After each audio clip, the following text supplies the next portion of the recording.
ప్రస్తుతం మారుతున్న జీవన శైలి వల్ల పర్యావరణానికి తీవ్ర ముప్పు వాటిల్లుతోంది. ఈ నేపథ్యంలో రేడియేషన్ వల్ల కానివ్వండి, లేకపోతే వాతావరణంలో ఏర్పడుతున్న మార్పుల వల్ల కానివ్వండి, పక్షులు అంతరించిపోయే ప్రమాదం కూడా ప్రస్తుతం మనకు కనిపిస్తోంది.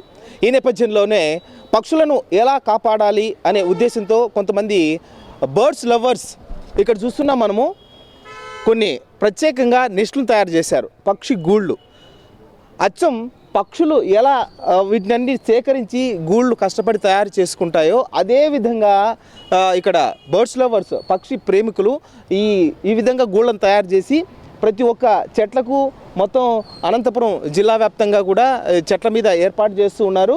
ప్రస్తుతం పక్షి ప్రేమికులు ఉన్నారు కొంతమంది, అనంతపురం నగరానికి చెందిన కొంతమంది. వారందరూ కూడా నగరం అంతా తిరిగి చెట్లు ఎక్కడెక్కడ ఉన్నాయో ఆ చెట్లను పరిరక్షించడంతో పాటు చెట్లపైన పక్షులు వచ్చేందుకు, పక్షులు ఆవాసాలు ఏర్పరచుకునేటందుకు వీలుగా ఇలాంటి పక్షి గూళ్ళను ఏర్పాటు చేస్తున్నారు. ప్రస్తుతం ఈ బర్డ్స్ లవర్స్ ఉన్నారు, వారితో మాట్లాడదాం మనం. చెప్పమ్మా, మీరు ఎలాంటి యాక్టివిటీస్ చేస్తున్నారు, ఎప్పటి నుంచి చేస్తున్నారు, ఏ విధంగా రెస్పాన్స్? ఈ మధ్య కాలంలోనే ఈ nest bird home for birds అనే ఒక ప్రాజెక్ట్ స్టార్ట్ చేశాం. మేమందరు స్టూడెంట్స్ బర్డ్ లవర్స్, ఏదో ఒకటి బర్డ్స్ కోసం చేయాలి అని చెప్పి ఈ హోమ్ ఫర్ బర్డ్స్ అనే ప్రాజెక్ట్ స్టార్ట్ చేశాం. సో దీంతో మేము ఏం చేస్తామంటే కోయంబత్తూరు నుంచి నెస్ట్ తెప్పించుకుంటాం. ఇక్కడ బర్డ్స్ కోసం అక్కడక్కడ ట్రీస్ మీద ఇన్స్టాల్ చేసి వస్తాం. అండ్ దాన్ని నెక్స్ట్ ప్రాజెక్ట్ ఏంటంటే ఆ బర్డ్స్ నెస్ట్ ఎక్కడైతే పెట్టామో అక్కడికి బర్డ్స్ వస్తున్నాయా లేదా, దానికి అవి అడాప్ట్ చేసుకోగలుగుతున్నాయా లేదా అనేది మేము నెక్స్ట్ ప్రాజెక్ట్ అంటే నెక్స్ట్ రాబోయే రోజుల్లో చూస్తాం. సో దీనికంటే ముందు అనంతపురం నగరంలో మీరు చూసినట్లయితే ఈ మధ్యన కొన్ని చెట్లు నరికేయడం జరిగింది. సో దానికోసం బర్డ్స్ దానివల్ల హోమ్లెస్ అయిపోయాయి అని చెప్పేసి దానికి మళ్ళీ రీక్రియేట్ చేసుకోవడానికి, మళ్ళీ హోమ్స్ క్రియేట్ చేసుకోవడానికి టైం పడుతుంది. సో ఆ టైం మళ్ళీ సమ్మర్ వస్తుంది కాబట్టి అది ఇంకా కొంచెం ఇది టైం అవ్వచ్చు. సో దానికోసం మేమే బయట నుంచి తెప్పించి వాటి కోసం అక్కడక్కడ ఇన్స్టాల్ చేయగలిగితే వాటికి నెక్స్ట్ ప్రాజెక్ట్ ఏంటంటే వాళ్ళకి ఫుడ్ పెడతాం. సో ఆ ఫుడ్ స్టేషన్స్ కూడా మా దగ్గరికి అవి కూడా తెప్పిస్తున్నాము. సో దట్ ఆ ఫుడ్ స్టేషన్స్ కూడా అక్కడక్కడ పెట్టేసి దానికి అవసరమైన ఫుడ్ అంటే అవి ఏవి దానికి అవసరం ఉంటుందో అవి పెట్టేస్తాము. మీరు ఇప్పుడు ఈ గూళ్ళన్నింటినీ ఏర్పాటు చేస్తున్నారు కదా, అంటే ఇప్పుడు ఇది మానవులు చేసిన గూళ్ళు, అంటే హ్యూమన్ చేసిన గూళ్ళల్లో పక్షులు ఆవాసాలు ఏర్పరచుకుంటున్నాయా? మీ ప్రయత్నం ఫలిస్తుందా? ఆల్రెడీ మేము చాలా చోట్ల ట్రీస్కి ఏర్పాటు చేశాము, అది సక్సెస్ కూడా అయింది. అందుకే ఇంకా మేము కొనసాగిస్తున్నాం ఈ ప్రోగ్రామ్ని. చాలా ట్రీస్ కూడా చాలామంది ముందుకు వస్తున్నారు, ప్రతి ఇంటి ముందర మాకు ఇవ్వండి, మేము కూడా ఏర్పాటు చేసుకుంటామని అంటున్నారు. ఇది సక్సెస్ అయింది కాబట్టి మేము కూడా ఇలాంటివి ఇంకా తెప్పించి లేదంటే ఇంకా ఫ్యూచర్లో మేమే తయారు చేయించి ప్రాసెస్ చేద్దామని ఉన్నాము. ప్రతి చోట కూడా ప్రతి చెట్టుకు కూడా ఏర్పాటు చేస్తున్నాము. అనంతపురంలో ఇప్పటి వరకు 5 కిలోమీటర్స్ అంతా చేశాము ఆల్రెడీ. ఇంకా ముందుకు వెళ్ళాలని ఇంకా చాలామంది సపోర్ట్ చేస్తున్నారు. ఇప్పటి వరకు అయితే అనంతపురంలో చాలా వరకు చెట్లు నరికేశారు. ముందుగానే అనంతపురం కరువు జిల్లా, వారికి చెట్లు లేకపోగా చెట్లలో గూళ్ళు అసలు లేవు. ఆ చెట్లు ఉన్న చెట్లకైనా ఈ విధంగా గూళ్ళు ఏర్పాటు చేస్తే పక్షులు వచ్చి నివాసం ఉండగలవు, కొన్ని రోజులైనా అవి అక్కడే ఉండి కొనసాగలవు. ఒకవేళ అవి లేకపోయినా కూడా, ఒకవేళ ఆ పక్షులు లేకపోయినా కూడా మిగతా అయినా రాగలవు. ఇప్పుడు ఉన్న పక్షులు కాకుండా వివిధ జిల్లాలకు వలస వెళ్ళకోకుండా ఉన్న పక్షులైనా ఇక్కడికి వచ్చి ఉండగలవు. బట్ మా ప్రయత్నం అయితే మేము చేస్తూ వెళ్తున్నాం, ఖచ్చితంగా వస్తాయని ఆశిస్తున్నాం. మామూలుగా పక్షి గూడు తయారు చేయాలంటే చాలా కష్టపడుతుంది. ఎక్కడెక్కడి నుంచో దానికి సంబంధించిన మెటీరియల్ను కష్టపడి సాధించి ఆ గూడును తయారు చేస్తుంది. అలాంటి గూడును ఆ పక్షి ఎలా తయారు చేసుకుంటుందో అలాంటి గూడునే సేమ్ పక్షి కూడా తన గూడే అనుకునేటట్లుగా ఇప్పుడు అలాంటి గూళ్ళనే తెప్పించి ప్రస్తుతం అనంతపురం నగరంలో ఏర్పాటు చేస్తున్నారు. అయితే ఇది చాలా ఖర్చుతో కూడుకున్న పని. ఇంత ఖర్చుతో కూడుకున్న పనిని ప్రస్తుతం అనంతపురం నగరానికి చెందిన ఏజీ అనిల్ కుమార్ రెడ్డి గారు ఈ ప్రయత్నాలు చేస్తున్నారు. ఒక టీంని ఏర్పాటు చేసి ఎక్కడెక్కడైతే అంటే చెట్లను రక్షించడం కానీ, లేకపోతే ప్లాంటేషన్ కానీ, లేకపోతే ఇప్పుడు పర్యావరణాన్ని రక్షించడంలో ఆయన తన వంతు పాత్ర నిర్వహిస్తున్నారు. ఆయన అడిగి తెలుసుకుందాం వివరాలు. చెప్పండి అనిల్ గారు, ఇప్పుడు చాలాసార్లు మీరు చాలా కార్యక్రమాలు చేశారు, ఇప్పుడు కొత్తగా ఈ గూళ్ళను ఏర్పాటు చేసే కార్యక్రమాలు చేస్తారు, ఎందుకు చేస్తున్నారు? ఓకే, మేము దాదాపు ఒక సంవత్సరం కిందట గ్రీన్ అనంతపురం అనే ఒక దీని మీద మా కార్యక్రమాలన్నీ మొదలుపెట్టాం. గ్రీన్ అనంతపురం ఎందుకు అంటే అనంతపురంలో చెట్లు చాలా అవసరం. వేరే జిల్లాలతో పోల్చుకున్నా, వేరే ఊర్లతో పోల్చుకున్నా. ఎందుకంటే బై నేచర్ మనది వెరీ హాట్ టెంపరేచర్ ఉంటుంది కాబట్టి చెట్లు ఉండడం చాలా ముఖ్యం. కానీ అన్ఫార్చునేట్లీ ఏమైందంటే గత 10 సంవత్సరాల్లో డెన్సిటీ ఆఫ్ ట్రీస్ అంటే ప్రతి కిలోమీటర్కి ఉండవలసిన చెట్లు మన అనంతపురం జిల్లాలో తగ్గుకుంటూ వస్తుంది, ఎస్పెషలీ అనంతపురం టౌన్లో. దానివల్ల ఈ చెట్లు నరికేయడం వల్ల అది డెవలప్మెంట్ కోసం కావచ్చు, మరి ఇతర కారణాల వల్ల కావచ్చు. సో అందుకు మేము గ్రీన్ అనంతపురం అనే ఒక ఆలోచన వచ్చినప్పుడు, ఆలోచన చాలా మందికి వస్తుంది. అనంతపురంలో 4.5 లక్షల జనాభా ఉంటే 1 లక్ష మందికి ఆలోచన వస్తుంది ఏమని, చెట్లు కాపాడాలా అని. కానీ నా అదృష్టం ఏమంటే ఆ ఆలోచనకి ఒక యంగ్ టీమ్ ఊపిరి పోసింది. సో ఈ యంగ్ టీం లేకపోతే there is no way Anil Kumar ఏం చేసేదానికి వీలు కాదు. సో ఆ యంగ్ టీం ముందుకు రావడం వల్ల నాకు ఓకే ఇది ముందుకు తీసుకుపోవచ్చు అనే ఒక ఆలోచన పుట్టడం.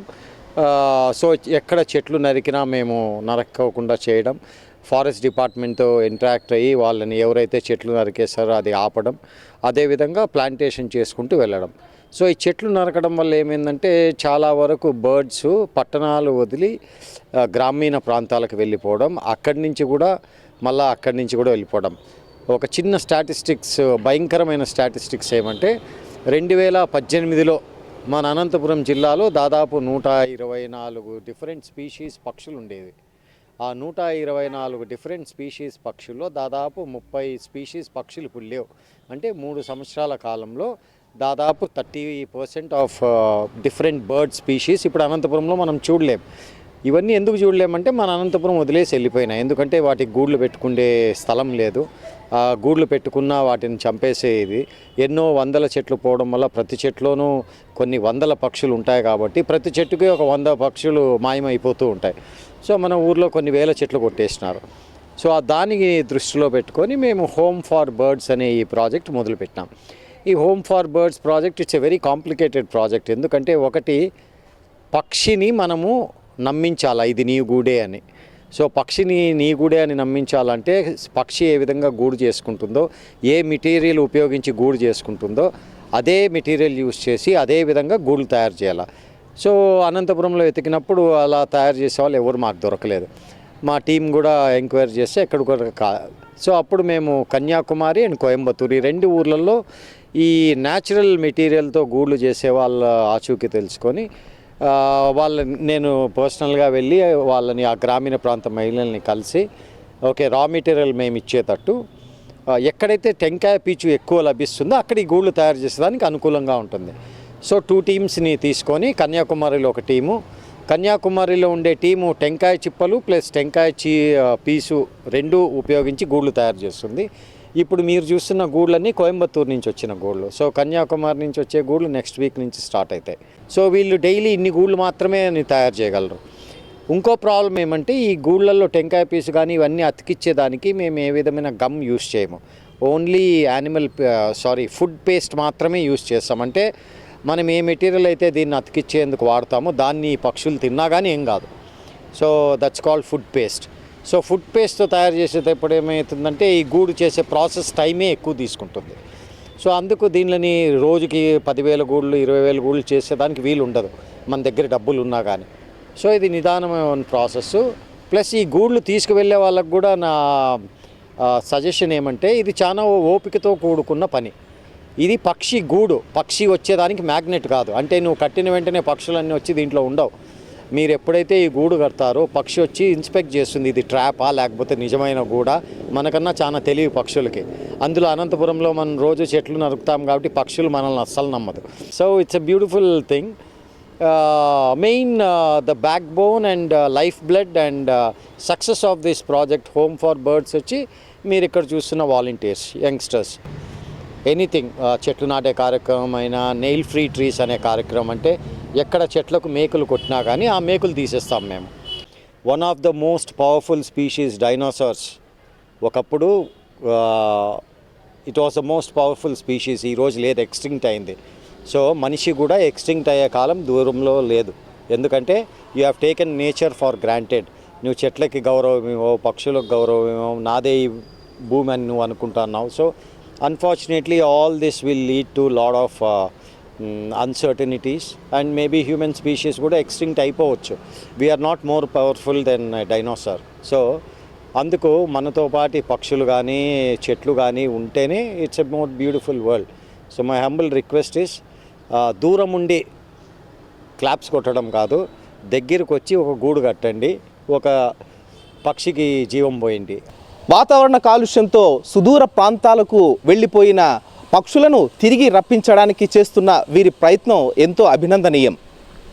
పక్షుల మనుగడను కాపాడడానికి చేస్తున్న ఈ మానవ ప్రయత్నం సక్సెస్ కావాలని ఆశిద్దాం. కెమెరామెన్ సాగర్తో సాయి ప్రసాద్, రాజ్ న్యూస్, అనంతపురం.